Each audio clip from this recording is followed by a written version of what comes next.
This is Bear's temperament evaluation from Gold Diamond Pup.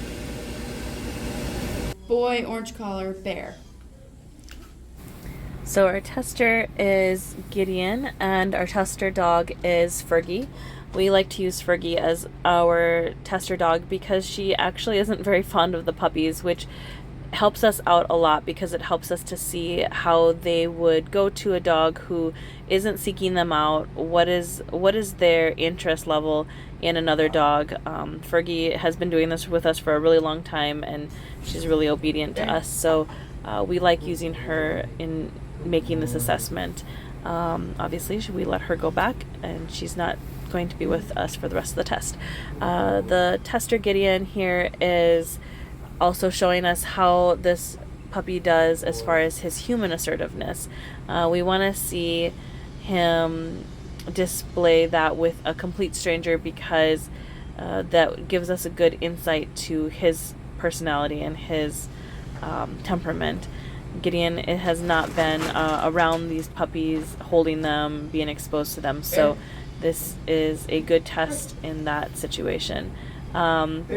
In regards to the dog, I would say that he was more dog focused. He is more dog focused than he is human focused. And in both situations, I would say that he kind of handled them similarly. I feel like he had more confidence with Fergie, even though Fergie is a stranger dog to him. He doesn't have opportunities to play with her, be around her, and he was still pretty confident with her, not so assertive in her face, trying to get her to do things necessarily, but he had high confidence level. With Gideon, I feel like he's demonstrating similar things too. He's respectful with him, but is not afraid of him and not afraid to get into his bubble. He also is more interested in Gideon than he is the toys that are around, which I think kind of gives me this cue that he has a lot of human focus as well. One of the things that we want to see is how we can get him to do certain things that we would like him to do. This gives us a good insight into his trainability, how a person would train him. Because he's human focused, I think that is helpful because he'll want to please his owners. Unfortunately, Gideon took him out of the camera view, but I was there, so I was able to see how he handled some things, and Gideon's also telling us, obviously, throughout the video. His touch tolerance, I think, is high. During this test, we have the tester, pull on their ears and their tails and their feet. Now, this isn't typical behavior that we would advise for somebody to put their puppies through, but we want to know how they're going to handle it. Is it going to stress them out if they end up in a home with little children who would be doing this type of behavior with them, or other adults even who have them who might be rougher with them? We want to know that because we don't want to place them in the wrong home. So here you're going to see the tester do the sound test. This is where we see what is their sound sensitivity.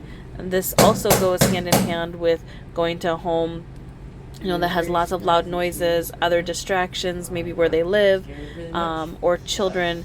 We want to know if this is going to stress them out. A stressed out dog ends up having behavioral issues if not properly taken care of, or at least put into consideration in their home. So we want to know these things. This is where we do our sight sensitivity, this kind of quick movement. We want it to be safe movement. We always want to encourage our dogs when they go through anything that they're unsure of, that they're safe, and we just want to see how they handle these things.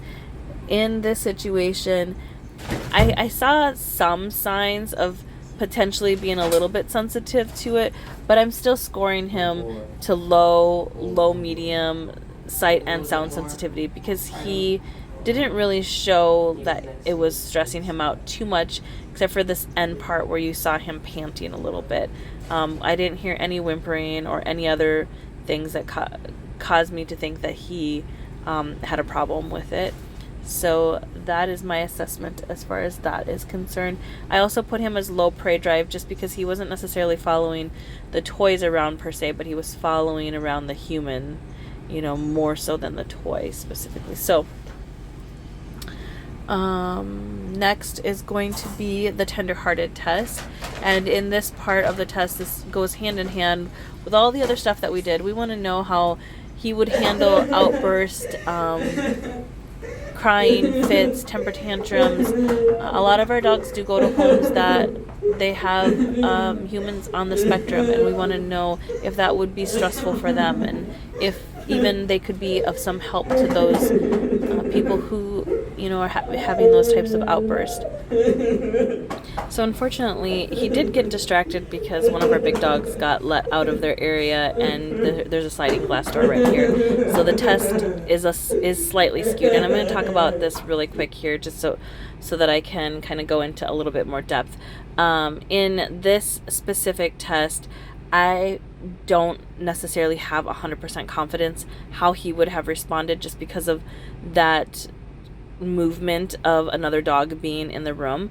I will say that the way that he did handle himself as far as sitting next to the tester, it made me feel like he wasn't 100% sure what to do, but he also wasn't stressed out or scared that he went hightailing it trying to get out of there. And we have seen that in test with some dogs who are like not okay with that type of action. And so I wouldn't think that it would be stressful for him to be around that type of excitement, but I also feel like it could be confusing for him. And so with that being said, I'm gonna just leave that a little bit neutral. I think I didn't even score him on his actual test because I wasn't 100% sure what that would look like. And so I just want to clarify that this is my final assessment of him.